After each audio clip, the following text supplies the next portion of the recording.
wabarakatuh. Selamat pagi. Pada video kali ini kita akan membahas tentang hidrokarbon yang merupakan materi kimia pada semester ganjil kelas 11. Tahukah kamu bahwa ada satu unsur yang merupakan unsur yang sangat spesial, bahkan para ilmuwan menyebutnya sebagai unsur kehidupan. Mengapa demikian? Karena semua benda mengandung unsur itu. Kira-kira unsur apakah itu? Sebagai contoh, LPG. LPG mengandung senyawa propana yang memiliki rumus molekul C3H8. Kemudian butana C4H10.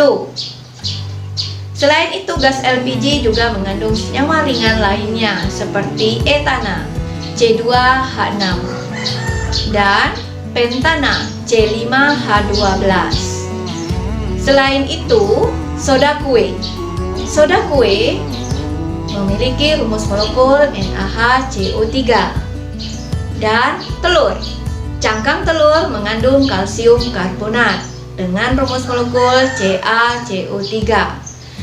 Propana, butana, etana, pentana, soda kue, dan kalsium karbonat tadi mengandung unsur karbon. Maka senyawa-senyawa tadi disebut dengan senyawa karbon. Senyawa karbon memiliki jenis, sifat, dan kegunaan yang berbeda.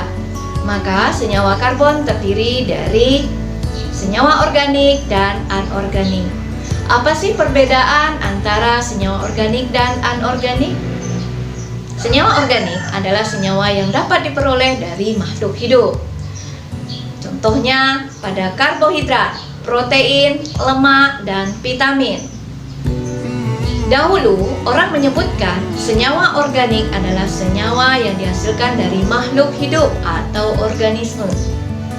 Sebaliknya, senyawa yang tidak berasal dari makhluk hidup adalah senyawa anorganik.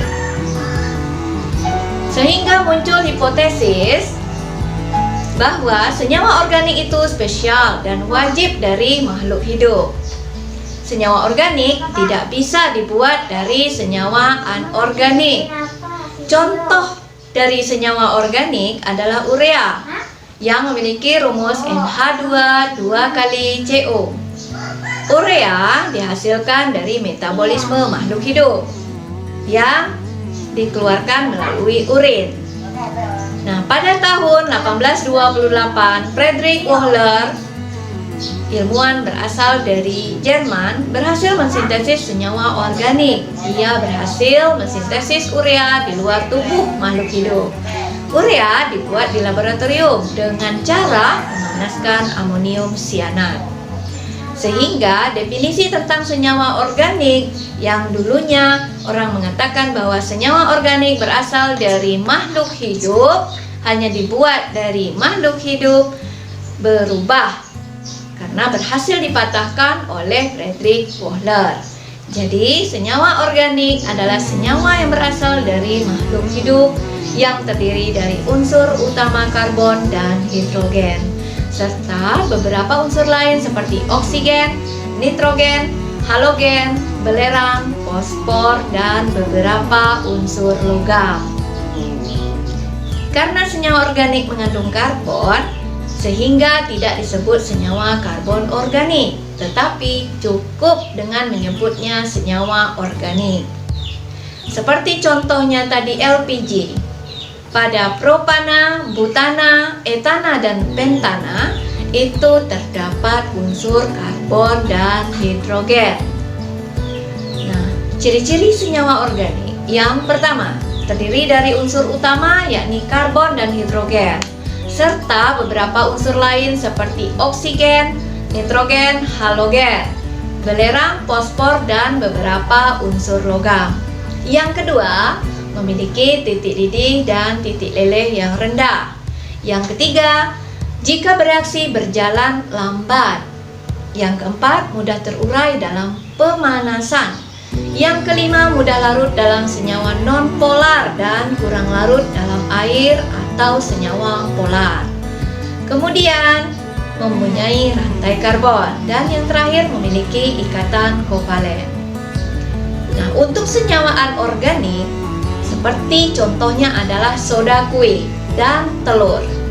Nah, senyawa anorganik adalah senyawa karbon yang dihasilkan dari mineral atau unsur-unsur yang ada di alam.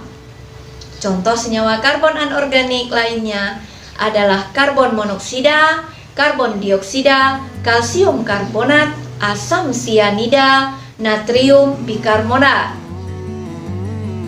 Ciri-ciri senyawa karbon anorganik. Yang pertama, dapat terbentuk dari semua unsur yang terdapat dalam tabel periodik. Kemudian yang kedua, memiliki titik didih dan titik leleh tinggi. Kemudian yang ketiga, jika bereaksi berjalan cepat. 4. Lebih stabil dari pemanasan.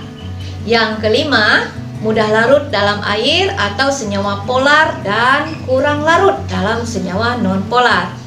Yang keenam, tidak mempunyai rantai karbon. Dan yang terakhir adalah memiliki ikatan ionik. Nah, itulah perbedaan antara senyawa organik dan anorganik. Jadi, senyawa karbon itu tergolong menjadi dua. Yang pertama adalah senyawa organik dan senyawa anorganik yang memiliki ciri-ciri yang berbeda. Baik, semoga video ini bermanfaat. Terima kasih. Assalamualaikum warahmatullahi wabarakatuh.